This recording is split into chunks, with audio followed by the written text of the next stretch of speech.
നിങ്ങൾ തെരഞ്ഞെടുപ്പിന് മുമ്പേ പറഞ്ഞല്ലോ, തെരഞ്ഞെടുപ്പ് കഴിയുന്നത് വരെ അത് നീട്ടിക്കൊണ്ടുപോകരുത്.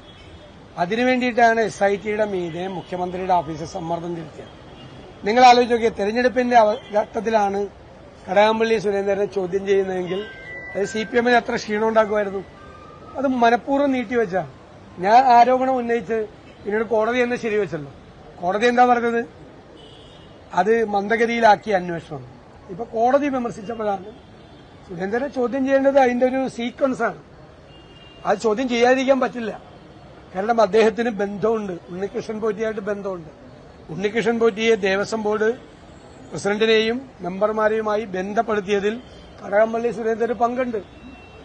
അപ്പൊ അത് കൃത്യമായിരിക്കുകയാണ്. എന്നിട്ട് എന്തിനാണ് ഇവർ ഒളിച്ചു വെച്ചത്? 27-ാം തീയതി അല്ലെ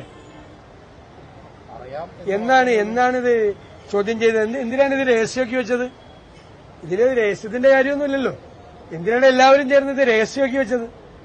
അപ്പൊ പുറത്തു വരുമല്ലോ. എന്തായാലും എത്ര ഒളിച്ചു വെക്കാൻ ശ്രമിച്ചാലും ചോദ്യം ചെയ്തൊക്കെ പുറത്തു വരുമല്ലോ. തുടർ നടപടികൾ ഉണ്ടാകട്ടെ. SIT ഞാൻ പറഞ്ഞല്ലോ, ഞാൻ അവസാനം വരെ SITയെ തള്ളി പറഞ്ഞില്ല. SITയുടെ മീതെ മുഖ്യമന്ത്രിയുടെ ഓഫീസിൽ സമ്മർദ്ദം ചെലുത്താണ് എന്ന് മാത്രമേ പറഞ്ഞുള്ളൂ. ഇപ്പോഴും SITയിൽ വിശ്വാസമുണ്ട്.